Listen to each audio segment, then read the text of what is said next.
Bonjour, nous sommes ici au cœur de la région des Rosées, en Provence. Je suis sur le domaine de la Navicelle. On va aller rejoindre Romain, il va nous faire visiter son domaine. Suivez-moi.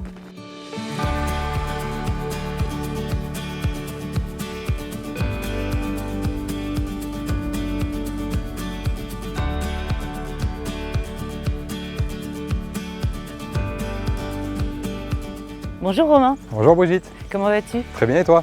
Très bien. Ravi de t'accueillir. Ouais. Bienvenue au domaine de la Navicelle, superbe soleil. Exactement. Pic de notre climat de Provence, méditerranéen, à 2 pas de la mer. Donc voilà, j'ai hâte de te faire découvrir tout ça et on va faire un tour du vignoble. Complètement, je te suis. On y va? Volontiers. Donc Romain, on est en plein cœur de tes vignes ici. Est-ce que tu peux m'en dire un petit peu plus sur ton domaine? Alors exactement, donc le domaine de la Navicelle, 20 hectares de vignes. D'accord. D'un seul tenant, tu vois, on a vraiment les vignes tout autour avec un système de restanque, donc un joli terroir. Là, tu es sur une belle parcelle de Grenache. Ouais. Ça représente en Provence souvent une belle base de nos assemblages en rosé. Oui, on en a dans notre canette. Exactement. Donc tu as fait le choix depuis 8 ans de passer le domaine en certification agriculture biologique. Comment ça se traduit au quotidien et sur l'incidence sur le vin? Au quotidien, oui. Donc depuis 2014, en effet, on est en agriculture biologique. Pas de traitement chimique, aucun désherbant chimique. On vient travailler vraiment les rangs de manière mécanique avec des outils bien spécifiques. Voilà, donc l'agriculture biologique, c'est vraiment ce concept-là. Tout ce qui est important, c'est que le sol fonctionne très bien.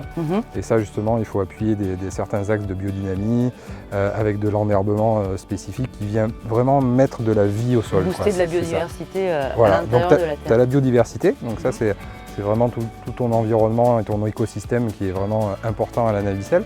Et après, tu as le côté de la vie du sol. L'idée, c'est vraiment de faire vivre ton sol pour que la vigne en profite et puisse s'épanouir complètement. D'accord. Donc là, en plus, on est fin avril. On est en phase montante de la vigne, on commence à avoir les bourgeons des grappes. Là, c'est vraiment la croissance végétative là, qui bat son plein. Et tu peux vraiment, maintenant, on a des grappes, complètement des grappes visibles qu'on peut bien distinguer là, sur cette belle parcelle de Grenache. Et là, la récolte pour vous se fera fin août et qui s'étale sur tout le mois de septembre. Ouais. Et tout à la main, tu sais bien. Toute vendange manuelle à 100% à la Navicelle. Voilà, exactement.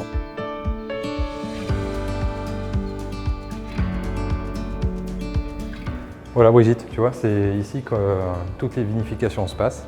C'est ici qu'on élabore tous les vins du domaine de la Navicelle.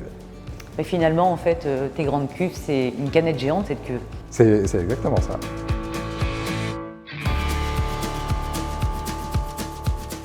Au domaine de la Navicelle, Romain, vous avez accepté de faire partie de ce projet, cette aventure, en rejoignant donc la collection des canettes La Robe du Vin. Explique-moi un petit peu tes motivations. Alors l'aventure de la canette, c'est avant tout pour moi de pouvoir tout simplement montrer qu'on peut avoir un vin très qualitatif dans ce contenant. Et en plus de ça, sur la consommation du rosé notamment, de pouvoir avoir quelque chose de décomplexé, notamment tu vois avec ce côté nomade en jouant sur une partie de boule, voilà, c'est quelque chose de très adapté. Complètement. Eh bien écoute, je te remercie en tout cas pour cette confiance. Merci à toi.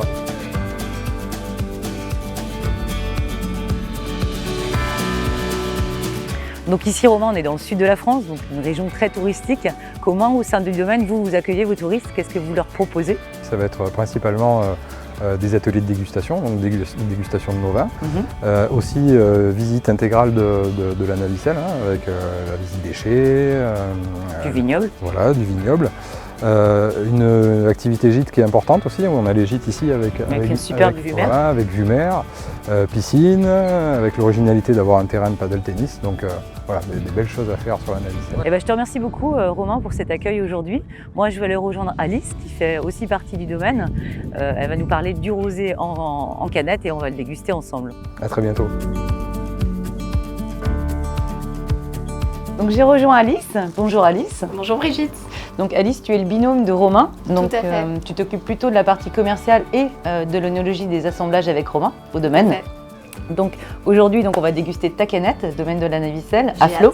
Donc là, Alice, on est sur un assemblage de Grenache, Syrah, Cinsault pour ton rosé. C'est des cépages qui sont assez classiques en Côte de Provence, qui vont amener beaucoup de fraîcheur, beaucoup de vivacité, on en reparlera, mais aussi une jolie robe rose très pâle, avec des reflets saumonés. Super gourmand le nez, on est vraiment sur des notes un peu agrumes. Un peu agrumes sur le premier nez, effectivement, ce côté très pamplemousse, un peu citron également. Tu vas aussi avoir beaucoup de fruits comme la pêche, surtout des fruits frais aussi à chair blanche. Oui, exactement. Et puis un petit côté floral, ce côté un petit peu chèvrefeuille, vraiment très discret. Mais voilà, c'est surtout les fruits, les agrumes. On est sur un rosé très gourmand, voilà, qui va avoir beaucoup de peps, beaucoup de vivacité. Donc c'est ça qu'on cherche. Hein, tout à fait. Cette gourmandise que tu vas retrouver en dégustant, avec toujours une grande vivacité en début de bouche. Hein. C'est un rosé qui est très frais. Oui, il y a une pointe justement acidulée et fruitée, super agréable. Et puis ce petit côté salin aussi, qui rappelle qu'on est bord de mer. Hein. Complètement. Et voilà, c'est vrai que c'est des vins qui reflètent vraiment leur terroir et voilà, qui s'expriment. Hein. Donc voilà, on est au bord de la mer et ça se ressent. Donc apéritif, salade, sushi, poisson, on a un mix sur le rosé. On est sur des vins quand même qui sont très consensuels, qui se boivent en toute occasion. Mais malgré tout, quand même, des vins qui restent charnus, hein, qui peuvent tenir parfaitement sur un repas. Et effectivement, avec des poissons méditerranéens, des tapas, des tapenades. Même pourquoi pas aller sur l'accord avec un fromage, un chèvre. Et puis tu peux parfaitement finir sur une tarte aux fraises en dessert et c'est parfait. Et ben merci Alice pour cette dégustation. Avec plaisir. Chin. Bienvenue en Provence.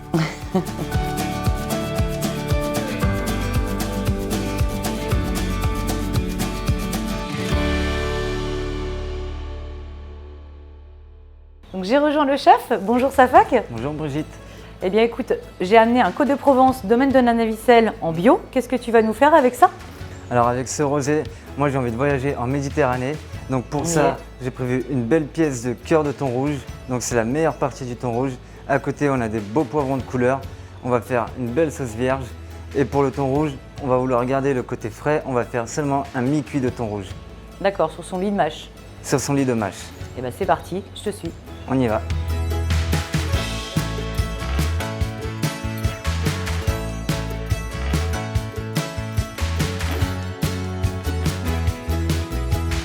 Pour cette recette, je vais démarrer par la sauce vierge. Donc, je vais prendre mes poivrons et je vais venir tailler tous mes poivrons en brunoise.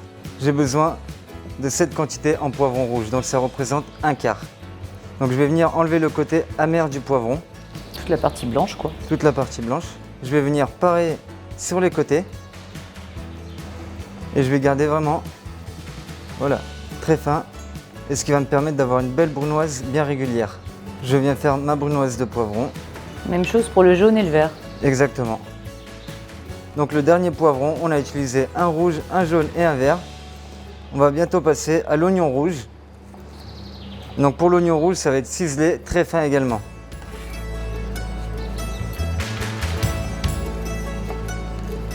Même étape pour les olives noires. On a plus ou moins les mêmes quantités de chaque ingrédient. Putain, un beau dégradé de couleur là du coup. C'est hyper fin quoi. Oui, il faut que ce soit très fin, puisqu'il ne faut pas oublier que c'est une vinaigrette. Donc maintenant, je vais venir équeuter ma coriandre pour pouvoir bien la ciseler. Donc maintenant que j'ai taillé toutes mes brunoises, je vais venir mettre tout le mélange dans mon cul de poule. Donc on peut s'aider d'une spatule. Donc maintenant qu'on a la base, on va pouvoir ajouter de l'huile d'olive. Alors s'il faut, on en met en 2 fois. On regarde. Les poivrons vont absorber. Voilà, c'est ça. Donc on peut encore rajouter un petit filet, un petit peu de sel, très léger parce qu'il y a l'olive qui va venir prendre le dessus avec le sel. On va y aller un petit peu plus fort en poivre. Donc maintenant je vais pouvoir mélanger mon appareil. Je vais venir prendre ma salade. Ici on a de la roquette et de la mâche. Voilà, là on a la quantité qu'il nous faut. On va tailler le thon rouge. Donc là, on a une belle portion pour 2. Ouais. Donc ce qu'on va faire, c'est qu'on va la diviser pour une. C'est la partie vraiment du thon qui est hyper tendre. Donc maintenant, je vais venir assaisonner mon poisson avec un petit peu de sel, un petit peu de poivre. Alors oui, j'assaisonne avant la cuisson. C'est parti pour la cuisson. On y va. Je vais venir mettre ma noisette de beurre. Mon beurre arrive à la coloration noisette. Je vais pouvoir poser mon thon rouge. Bien important, c'est d'avoir une poêle bien chaude pour bien saisir le produit. Donc là, ce qu'on veut, c'est avoir une cuisson mi-cuit. C'est très important de bien saisir le côté pour qu'on ait un côté croustillant et un cœur fondant. Et là, vous voyez, je vais retourner mon thon. Et là, on a un beau thon rouge qui est bien coloré. Alors, on peut reprendre le beurre de cuisson pour venir l'arroser légèrement comme ça. Donc là, j'ai la cuisson souhaitée.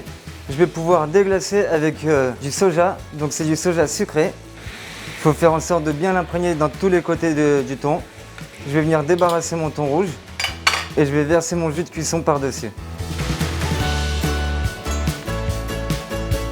Donc là, ça fait qu'on a fini la cuisson, on va passer au dressage. Exactement. Donc on a attendu le dernier moment pour assaisonner la salade. Donc je vais mettre un filet d'huile d'olive très léger, un petit peu de sel, un petit peu de poivre. Donc tu vois, j'ai été vraiment très léger en assaisonnement puisque c'est la vinaigrette qui va venir assaisonner. Et puis là, je vais venir faire le contour de mon assiette.